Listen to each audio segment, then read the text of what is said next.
Ազգային ժողովի նախագահ Ռուբեն Ռուբինյանն ընդունել է Հայաստանում հավատարմագրված դեսպանների։ Ընդդիմադիր ուժեղ Հայաստան խմբակցությունից Արամ Վարդևանյանն ընտրվել է Ազգային ժողովի 3-րդ փոխնախագահի պաշտոնում։ Առաջարկվում է ձևավորել պատգամավորական էթիկային առնչվող հարցերի քննության արդյունավետ խորհրդարանական հարթակ։ Ազգային ժողովը քննարկում է մշտական հանձնաժողովների նախագահների ընտրության հարցը։ Միջխորհրդարանական հարաբերությունների հետագա խորացմանն ու փոխգործակցության ընդլայնմանն առնչվող հարցեր են քննարկել Ազգային ժողովի նախագահ Ռուբեն Ռուբինյանն ու Հայաստանում Չինաստանի Ժողովրդական Հանրապետության արտակարգ եւ լիազոր դեսպան Սինվեյ Լին։ Դեսպանը շնորհավորել է Ռուբեն Ռուբինյանին Ազգային ժողովի նախագահի պաշտոնում ընտրվելու կապակցությամբ։ Կողմերը գոհունակությամբ արձանագրել են, որ Հայաստանի եւ Չինաստանի միջև հարաբերությունները զարգանում են ռազմավարական գործընկերության մակարդակում։ Կարևորվել է նաեւ տարբեր ոլորտներում համագործակցության զարգացման եւ նոր ուղղություններով փոխգործակցության հնարավորությունների ընդլայնման անհրաժեշտությունը։ Ռուբեն Ռուբինյանին Հայաստանի ազգային ժողովի նախագահի պաշտոնում ընտրվելու կապակցությամբ շնորհավորել է մեր երկրում Մեծ Բրիտանիայի եւ Հյուսիսային Իռլանդիայի Միացյալ Թագավորության արտակարգ եւ լիազոր դեսպան Ալեքսանդրա Քոուլը։ Հանդիպման ընթացքում նշվել է, որ Հայաստանի եւ Միացյալ Թագավորության միջև հարաբերությունները վերջին տարիներին նշանակալի առաջընթաց են արձանագրել եւ զարգանում են ռազմավարական գործընկերության շրջանակում։ Այս համատեքստում անդրադարձ է կատարվել ռազմավարական գործընկերության մասին համատեղ հռչակագրի կարեւորությանը, ինչպես նաեւ ժողովրդավարական բարեփոխումների խաղաղության գործընթացի եւ երկկողմ հարաբերությունների զարգացման գործում Միացյալ Թագավորության ցուցաբերած աջակցությանը եւ ունեցած դերակատարությանը։ Քննարկվել են նաեւ տարածաշրջանային զարգացումներին առնչվող հարցեր։ Կարևորվել է Հայաստանի եւ Միացյալ Թագավորության միջև քաղաքական, տնտեսական եւ այլ ուղղություններով փոխգործակցության հետագա խորացումն ու ընդլայնումը, ինչպես նաեւ միջխորհրդարանական համագործակցության շարունակական զարգացումը։ Ազգային ժողովի նախագահի պաշտոնում ընտրվելու կապակցությամբ Ռուբեն Ռուբինյանին շնորհավորել եւ ստանձնած բարձր առաքելության իրականացման գործում հաջողություն է մաղթել Հայաստանում Արգենտինայի արտակարգ եւ լիազոր դեսպան Ռաֆայել Էնրիկե Գոնզալես Ալեմանը։ Կողմերը գոհունակությամբ արձանագրել են Հայաստանի եւ Արգենտինայի միջև առկա քաղաքական երկխոսության բարձր մակարդակը, երկու երկրների միջև ձևավորված փոխադարձ հարգանքի ու վստահության մթնոլորտը։ Անդրադարձ է եղել Հայաստան-Արգենտինա միջխորհրդարանական հարաբերություններին։ Այս համատեքստում զրուցակիցները կարևորել են բարեկամական խմբերի եւ երկկողմ փոխայցերի դերը երկու երկրների փոխգործակցության զարգացման հարցում։ Քննարկվել են նաեւ Հայաստանի եւ Արգենտինայի միջև տնտեսական կապերի զարգացմանն ու ընդլայնմանն առնչվող հարցեր։ Այս շաբաթ խորհրդարանը շարունակեց 9-րդ գումարման ազգային ժողովի առաջին նստաշրջանի աշխատանքները։ Ընտրվեց ազգային ժողովի նախագահի 3-րդ տեղակալը։ Հիշեցնենք, որ այդ պաշտոնի համար ուժեղ Հայաստան խմբակցությունն առաջադրել էր Արամ Վարդևանյանի թեկնածությունը։ Նրա ընտրության համար քաղաքացիական պայմանագիր խմբակցությունն ապահովեց ձայների անհրաժեշտ քանակը, այսպիսով ազգային ժողովի 105 պատգամավորից քվեարկությանը մասնակցեց 53-ը։ Ընդդիմության թեկնածուն 53 կողմ ձայնով ընտրվեց ազգային ժողովի նախագահի տեղակալի պաշտոնում։ Պատգամավորական էթիկային առնչվող հարցերի քննարկման նպատակով ազգային ժողովում նախատեսվում է ձևավորել ժամանակավոր հանձնաժողով, նախաձեռնությունը քաղաքացիական պայմանագիր խմբակցությանն է։ Հանձնաժողովի կազմի քաղաքական համամասնությունը հետևյալն է՝ 5 անդամի կնշանակի խորհրդարանում իշխող քաղաքացիական պայմանագիր խմբակցությունը, 3 անդամի ուժեղ Հայաստանը, 2 ներկայացուցիչ էլ կունենա Հայաստան խմբակցությունը։ Առաջարկվում է էթիկայի հանձնաժողովի առաջին նախագահի նշանակելու իրավունքը վերապահել ազգային ժողովի քաղաքացիական պայմանագիր խմբակցությանը, իսկ հանձնաժողովի նախագահի առաջին տեղակալի նշանակելու իրավունքը ազգային ժողովի ուժեղ Հայաստան խմբակցությանը։ Առաջարկվում է առաջին 6-րդ ամսվա ավարտից հետո էթիկայի հանձնաժողովի նախագահի նշանակելու իրավունքը վերապահել ազգային ժողովի ուժեղ Հայաստան խմբակցությանը, իսկ էթիկայի հանձնաժողովի նախագահի տեղակալի նշանակելու իրավունքը ազգային ժողովի քաղաքացիական պայմանագիր խմբակցությանը։ Երկրորդ 6-րդ ամսվա ավարտից հետո էթիկայի հանձնաժողովի նախագահին ու փոխնախագահին նշանակելու իրավունքը կշարունակվի ռոտացիոն կարգով։ Նախաձեռնությամբ ակնկալվում է ձևավորել պատգամավորական էթիկային առնչվող հարցերի քննության արդյունավետ, թափանցիկ եւ հաշվետու խորհրդարանական հարթակ, նպաստելով պատգամավորների վարքագծի միասնական չափանիշների պահպանման եւ ըստ այդմ բարձրացնելով ազգային ժողովի գործունեության նկատմամբ հանրային վստահությունը։ Հասարակությունը պետք է մասնակցություն ունենա պատգամավորների էթիկային առնչվող հարցերի քննարկմանը, այս առումով խորհրդարանում ընդհանուր դիրքորոշում կա, իսկ հանձնաժողովի թե գործունեության ոլորտը, թե կազմը կընդլայնվեն հնդածս։ Հայաստան խմբակցությունը կողմ է քվեարկելու այս որոշմանը եւ լիահույս է, որ պատգամավորական էթիկայի կանոնները կպահպանվեն թե ձևով եւ թե բովանդակությամբ։ Ուժեղ Հայաստան խմբակցությունը տվյալ որոշմանը կողմ է քվեարկելու։ Շնորհակալություն։ Քվեարկության արդյունքում ազգային ժողովի որոշման նախագիծն ընդունվեց միաձայն 93 կողմ ձայնով։ 9-րդ գումարման խորհրդարանում պաշտոնապես ձևավորված է 12 մշտական հանձնաժողով։ Սահմանադրության համապատասխան հոդվածի համաձայն հանձնաժողովներում տեղերը բաշխվում են խմբակցություններում ընդգրկված падգամավորների թվի համամասնությամբ։ Նախագծով հանձնաժողովների անդամների նվազագույն թիվը սահմանված է 8։ Գլխադասային հանձնաժողովների անվանացանկում կան որոշակի վերանայումներ։ Ցանկը հետևյալն է. Ազգային ժողովի աշխատանքի եւ բարեկեցության հարցերի մշտական հանձնաժողով, ազգային ժողովի առողջապահության հարցերի մշտական հանձնաժողով, ազգային ժողովի արտաքին հարաբերությունների մշտական հանձնաժողով, ազգային ժողովի կրթության, գիտության, մշակույթի, սպորտի եւ սփյուռքի հարցերի մշտական հանձնաժողով, ազգային ժողովի եվրոպական ինտեգրման հարցերի մշտական հանձնաժողով, ազգային ժողովի մարդու իրավունքների պաշտպանության եւ հանրային հարցերի մշտական հանձնաժողով, ազգային ժողովի պաշտպանության եւ անվտանգության հարցերի մշտական հանձնաժողով, ազգային ժողովի պետական իրավական հարցերի մշտական հանձնաժողով, ազգային ժողովի տարածաշրջանային եւ եվրասիական ինտեգրման հարցերի մշտական հանձնաժողով, ազգային ժողովի տարածքային կառավարման եւ շրջակա միջավայրի պահպանության հարցերի մշտական հանձնաժողով, ազգային ժողովի տնտեսական հարցերի մշտական հանձնաժողով եւ ազգային ժողովի ֆինանսավարկային եւ բյուջետային հարցերի մշտական հանձնաժողով։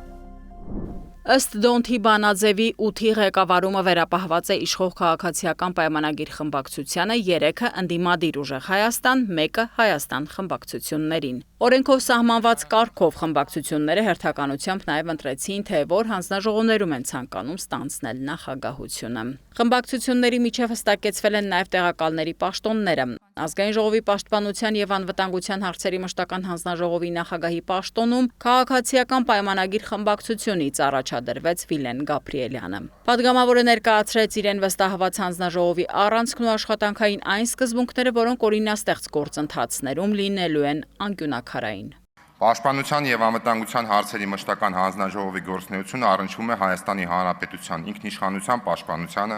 պետական ինստիտուտների կայունության, քաղաքացիների անվտանգությանը եւ պետության ապագայի նկատմամբ վստահության ձևավորմանը։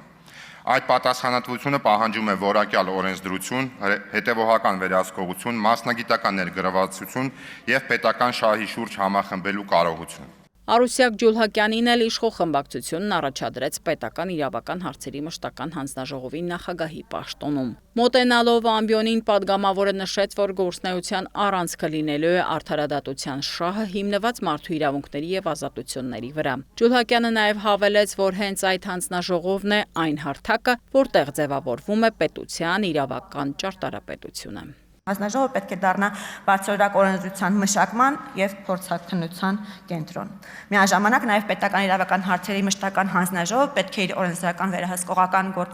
գործառույթների շրջանակում նաեւ հետ օրենսդրական վերահսկողություն իրականացնի արդեն իսկ ընդունված օրենքների նկատմամբ եւ ստուգի արդյոք որքանով արդյունավետ են աշխատում այն օրենքները, որոնք որ ընդունվել են ազգային ժողովի կողմից։ Հիմք ընդունելով Դոնթի Բանաձևը ֆինանսավարկային եւ բյուջետային հարցերի մշտական հանձնաժողովի նախագահությունը ընդդիմությանն է։ Այդ պաշտոնում ուժեղ Հայաստան խմբակցությունն առաջադրեց Հայկ Վարմանյանի թեկնածությունը։ Պատգամավորը կարևորում է բնակչության բարեկեցության բարձրացմանը, երկրի ֆինանսական կայունության ամրապնդմանն ուղղված աշխատանքներն ու խորհրդարանական վերահսկողության գործիքակազմերի արդյունավետ կիրառումը։ Այս ամենով հանդերձ Վարմանյանը ընդգծում է. Մեր քաղաքականությունը պետք է միտված լինի որպես խորհրդարանական վերահսկողություն իրականացնող հանձնաժողով, պետք է միտված լինի առաջին հերթին պետական բյուջեի միջոցների արդյունավետ ծախսմանը, անկախ մեր քաղաքական տարաձայնությունները, անկախ որևիցե խորը հակասությունները, բայց պետական բյուջեն դա մեր կարմիր գիծն է եւ այդ առումով ես կարծում եմ, վստահ եմ, հուսով եմ, որ մենք ունենալու ենք կոնսենսուսային մթնոլորտ եւ անկախ նրանից օրինագիծ ներկայացնողը ընդդիմությունն է թե իշխանությունը, ես կարծում եմ, եթե դա բխում է մեր երկրի շահերից, մեր ժողովրդի բարեկեցության ուղղված ինչ-որ մեկ քայլ առաջ կտանի մեզ, բնականաբար ես ինքս դրան առաջի կողմ քվեարկողը կլինեմ։ Արտաքին բլոկում խորհրդարանական հանձնաժողովի նախագահի պաշտոնում քաղաքացիական պայմանագիր խմբակցությունն առաջադրեց Սարգիս Խանդանյանի թեկնածությունը։ Հիշեցնենք, որ падգամավորը նախորդ գումարման խորհրդարանում 3.5 տարի նախագահել էր հենց արտաքին հարաբերությունների մշտական հանձնաժողովը։ Խանդանյանը նախ շնորհակալություն հայտնեց ընտրողներին քաղաքացիական պայմանագիր կուսակցությանը վստահելու համար, ապա շեշտեց, որ անցնող տարիներին առաջ է մղվել հավասարակշռված եւ հավասարակշռման արտաքին քաղաքականության հայեցակարգը, ձևավորվել են խաղաղության գործընթացի հիմնարար սկզբունքները, որոնք իր ձևակերպմամբ քաղաքական հայտարարություններից աստիճանաբար վերածվել են գործնական քաղաքականության ու արդյունքների։ Միջազգային գործընկերների ընկալումներում Հայաստանն այսօր հուսալի, կանխատեսելի եւ պատասխանատու գործընկեր է, ընդգծեց խորհրդարանականն ու շեշտեց, որ այսօր մեր երկրի շահը խաղաղ, կայուն, փոխկապակցված եւ համագործակցային միջավայր ունենալն է։ Այսօր երբ խաղաղությունը փաստ է,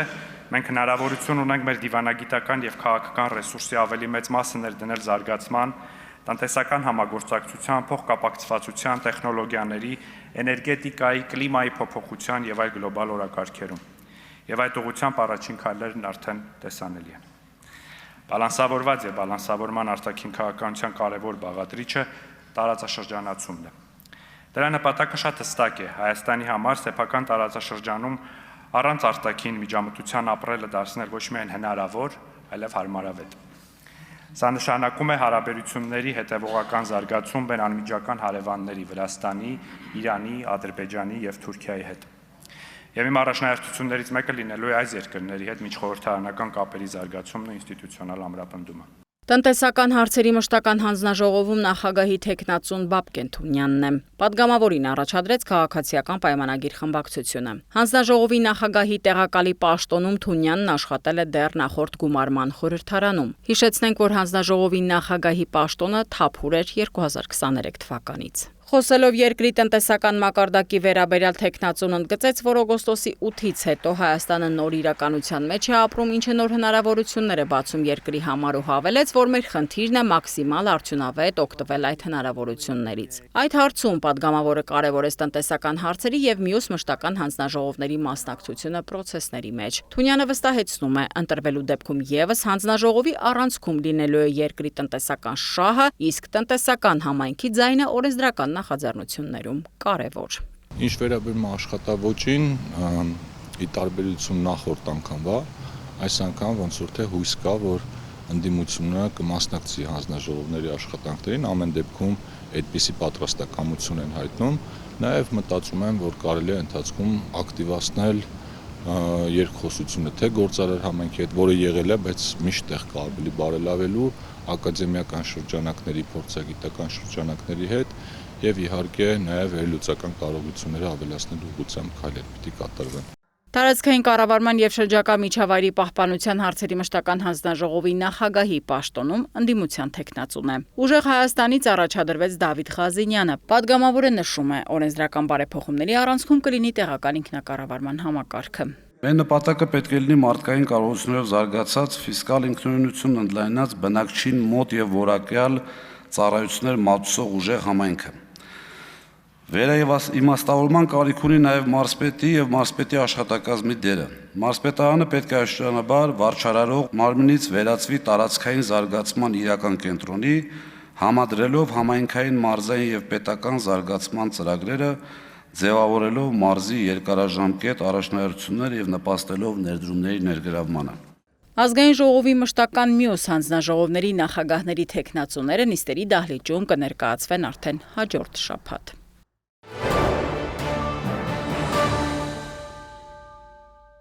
Բարի հանգստանոց սիրելի հայրենակիցներ, արդեն 2 շաբաթ իր աշխատանքն է շարունակում 9-րդ գումարման ազգային ժողովը։ Այդ մասին դեռ առիթներ կունենանք անդրադառնալ։ Առիթից օգտվելով ուզում եմ Հայաստան խմբակցության անունից շնորհակալություն հայտնել այն մեր տասնյակ հազարավոր հայրենակիցներին,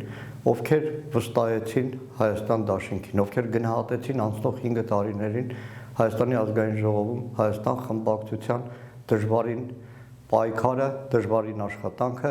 եւ այսօր ազգային ժողովում կրկին ներկայացված է Հայաստան խմբակցությունը։ Շնորհակալություն այն 600,000 մեր հայրենակիցներին, ովքեր իրենց քվեով, տարբեր քաղաքական ուժերի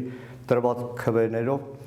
ամեն ինչ արեցին, որ Նիկոլ Փաշինյանի ղեկավարած քաղաքական ուժի վերարտադրությունը բացառվի։ բայց սա է իրականությունը։ Հայաստան խմբակցությունը ամբողջական կազմով չի ցավոք սրտի հիմա ազգային ժողովում, շարունակում է քաղաքական հետապնդման եւ տնային կալանքի տակ մնալ մեր գործընկեր Արթուր Սարգսյանը։ Խորհրդարանում առաջիկայում մեր նպատակները մնում են նույնը՝ ամեն ինչ անել այս իշխանությունների քաղաքականությանը կասեցնելու, այս իշխանություններին ի վերջո իշխանազրկելու համար։ Առաջիկա ամիսներին, առաջիկա տարին շատ դժվարին փորձություններ է սպասում մեր երկրին։ Ամեն ինչ անելու ենք, որպեսզի Ադրբեջանի կողմից պարտադրված սահմանադրական այն փոփոխությունները, որ փորձում է իրականացնել Նիկոլ Փաշինյանը, բացառենք, չհասցնենք նույնիսկ սահմանադրական հանրաքվեի։ Ամեն ինչ անելու ենք, որ Ադրբեջանի եւ Թուրքիայի կողմից պարտադրվող զիջումների այս քաղաքականությունը շարունակվի մեր երկրում։ Միաժամանակ առաջիկա ամիսներին, առաջիկա տարին, մինչև այս խորհրդարանի աշխատանքի ավարտը, մենք փորձելու ենք օրենքների տեսքով ազգային ժողով բերել այն բոլոր մեր խոստումները, որ տեղ են գտել մեր նախընտրական ծրագրում։ Եվ դրանց մասին, մեր ժողովրդի դարձուցավի մասին խոսել։ Ու վերջապես ամենակարևորներից մեկը,